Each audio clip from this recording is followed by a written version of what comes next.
اس طرح میں نے عرض کیا تھا کہ قرآن سارا کا سارا توحید میں ہے نا، تو توحید کا مقابل شرک ہے. قرآن اس طرح شرک کو بھی رد کرتا ہے.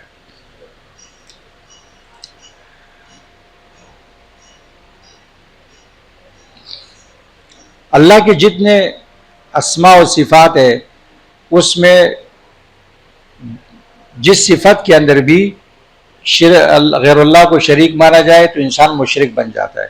اس اعتبار کے شرک کی بہت ساری قسمیں بنتی ہیں، لیکن علماء نے اس کو جامع اقسام کے اندر بند کرنے کے لیے تاکہ شرک کے تمام اقسام اس کے اندر آئے، اس کے اقسام بیان کی ہے. لیکن اقسام بیان کرنے سے پہلے شرک کی قباحت قرآن کریم سے، قرآن کریم میں اللہ تعالیٰ نے 161 مرتبہ شرک کی مذمت کی ہے. کتنی مرتبہ؟ 161 مرتبہ. لیکن جو بڑے بڑے احکامات ہے، اٹل فیصلے اللہ تعالیٰ کے شرک و مشرک کے بارے میں، وہ میں قرآن سے بتا دیتا ہوں. سب سے پہلے آپ لوگ نکالو سورۃ النساء 5واں پارہ. اس میں یہ بیان ہوگا کہ مشرک قابل معافی مجرم نہیں ہے، اللہ تعالیٰ اس کو نہیں بخشیں گے. اس کے علاوہ جتنی بھی گناہ ہے وہ اللہ کی مشیت کے نیچے ہے. اللہ چاہے گا تو معاف کرے گا اور اللہ چاہے گا تو سزا دے گا. لیکن کوئی شرک پر مر جائے بغیر توبے کے تو اس کو اللہ معاف نہیں کرتے ہیں. صفحہ نمبر ہے 79. 79 کیا ہوتا ہے؟ 79. ہاں 69 79 79. اچھا، یہ 89 اور 80 اس میں مجھے اکثر وہ ہوتا ہے.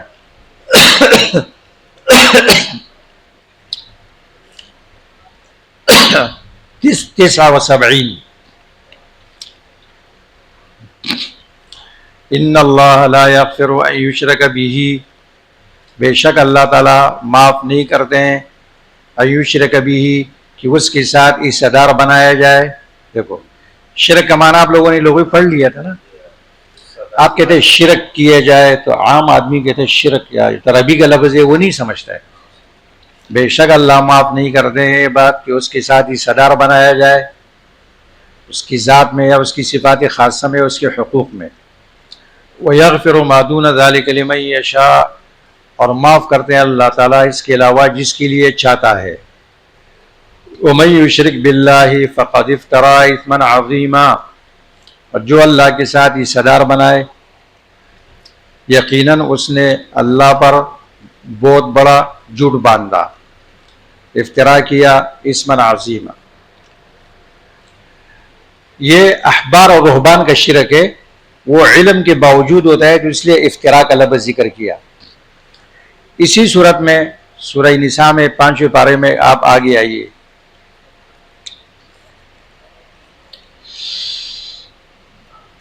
صفحہ نمبر 88 88. ان اللہ لا یغفر ان یشرک بہ ویغفر ما دون ذلک لمن یشاء ومن یشرک باللہ فقد ضل ضلالا بعیدا. یہ عوام کا شرک ہے، ضلالا بعیدا. مشرک بڑا گمراہ ہے. دو باتیں ثابت ہو گئی نا، مشرک قابل معافی مجرم نہیں، نمبر 2 وہ بڑا گمراہ ہے. اللہ تعالیٰ شرک کیوں معاف نہیں کرتے ہیں؟ ایک سوال آپ کر سکتے ہیں نا. شرک اللہ کے غیرت کے خلاف ہے، شرک اللہ کے غیرت کے خلاف ہے. مشرک باغی مجرم ہے، باغی کو کوئی معاف نہیں کرتا ہے. مثال بتاتا ہوں. دیکھو نا، ایک شخص ہے، اس کی بیوی ہے، اس کی بیوی بد اخلاقی کرے، مالی نقصان کرے، برتن توڑ دے، کوئی چوری کرے، بڑے سے بڑا نقصان کرے، شوہر اس کو معاف کر سکتا ہے. لیکن اگر وہ بیوی شوہر کے حق میں غیر کو شریک کرے حق کی زوجیت میں تو اس کو معاف کرے گا؟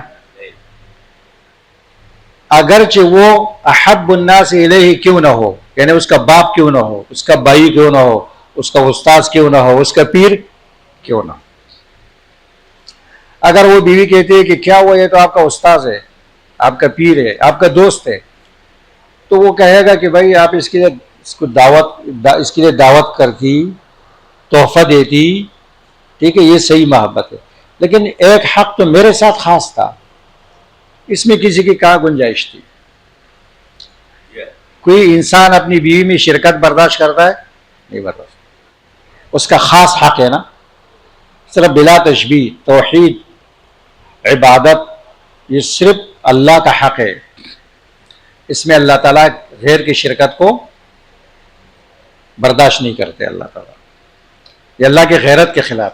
کچھ چیزیں ایسی ہوتی ہے کہ انسان بھی اس کے اندر شرکت برداشت نہیں کرتا ہے، اپنے مال بھی نہیں کرتا ہے، بیوی بھی نہیں کرتا ہے، حکومت بھی نہیں کرتا ہے، اپنے عہدے میں نہیں کرتا ہے، کرتا ہے؟ تو اللہ تبارک و تعالیٰ بھی جب انبیاء علیہ السلام اللہ کے محبوب اولیاء، اب اس کو اللہ کے ساتھ شریک کریں گے تو اللہ اس کو بھی برداشت نہیں کرتا ہے۔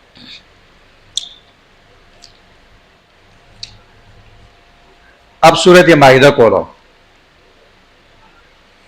چھٹا پارہ، سورۃ مائدہ، چھٹے پارے کے اختتام سے ایک صفحہ پہلے۔ اللہ اکبر، صفحہ نمبر 109،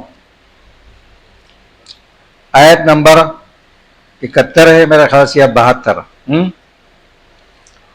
چھٹا پارہ جب ختم ہوتا ہے آخری صفحے سے ایک صفحہ پہلے، نکال لیا؟ نکالو بھائی۔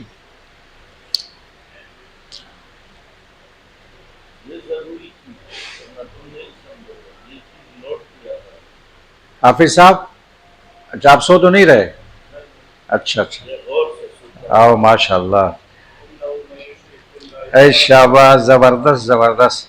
لقد کفر الذین قالوا ان اللہ هو المسیح ابن مریم، لقد کفر الذین، پکے کافر ہے، لام تاکید، قد حرف تحقیق ماضی پر، کیا مانا کرو؟ پکے کافر ہے، کہتے ہیں کسی کو کافر مت بولو، کافر کو کافر نہ بولنا یہ تو خیانت ہے۔ پکے کافر ہے وہ لوگ جو کہتے ہیں، عقیدہ رکھتے ہیں، ان اللہ هو المسیح ابن مریم، کہ بے شک اللہ وہی مسیح ابن مریم ہے، یعنی اللہ نے مسیح ابن مریم میں حلول کیا ہے اور عیسیٰ علیہ السلام کی صورت میں آیا ہے۔ عیسائیوں کے ایک فرقے کا یہ عقیدہ ہے، تو قرآن نے فتویٰ لگایا، وقال المسیح یا بنی اسرائیل اعبدوا اللہ ربی وربکم، مسیح علیہ السلام نے کہا اے بنی اسرائیل، اللہ کی عبادت کرو جو میرا بھی رب ہے اور تمہارا بھی رب ہے، انہ من یشرک باللہ فقد حرم اللہ علیہ الجنہ، بے شک شان یہ جو صدا بناتا ہے اللہ کے ساتھ، پس یقیناً اللہ نے حرام کی اس کے اوپر جنت کو۔ اچھا، کوئی کہہ سکتا تھا کہ جہنم تو نہیں جائے گا نا، یعنی ومأواہ النار، ٹھکانہ اس کا آگے، وما للظالمین من انصار، تو مشرک پر جنت حرام اور وہ مخلد فی النار، قرآن سے ثابت ہو گیا نا۔ اچھا، اب نکالو سورۃ حج،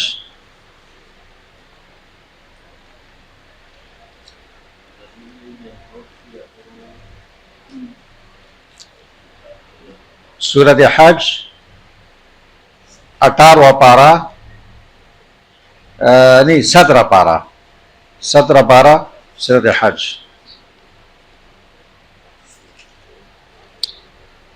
نکالو بھائی، صفحہ نمبر ہے 303۔ حنفاء للہ غیر مشرکین بہ، آیت نمبر کیا ہے، 20 ہے 21؟ ہاں، حنفاء للہ، کونوا حنفاء للہ، موحدین بنو، ایک طرف ہو جاؤ اللہ کے لیے، غیر مشرکین بھی، کونوا غیر مشرکین بھی، حنفی بنو، حنفاء ابراہیمی، مشرک مت بنو۔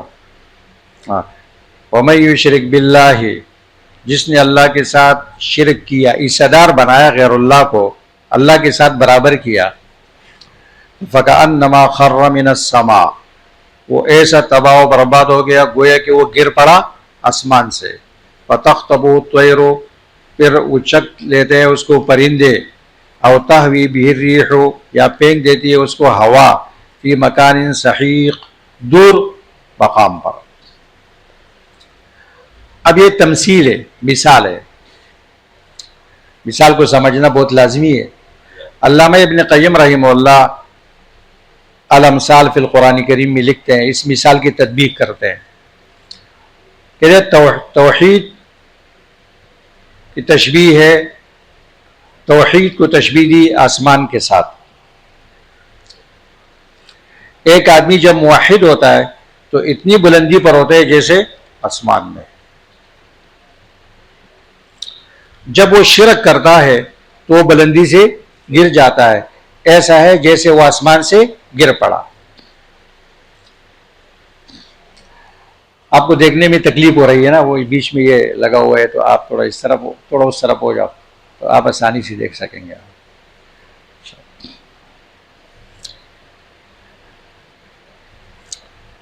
جب ایک آدمی مشرک بنتا ہے تو وہ شیاطین الجن والانس کے ہتھے چڑھتا ہے۔ مشرک پھر علماء سوء اور پیران ضلالت کے ہاتھے چڑھتا ہے نا۔ تو طیر سے مراد کیا ہے؟ شیاطین الجن والانس۔ فتخطفہ الطیر، مردار جب کہیں ہوتا ہے نا تو مردار خور پرندے وہاں آ جاتے ہیں۔ ہر مردار خور درندے اور پرندے کا اس میں حصہ ہوتا ہے، اس سے کتا بھی کھا رہے ہے، بلی بھی کھا رہی ہے، گدھ بھی کھا رہے ہے، بعض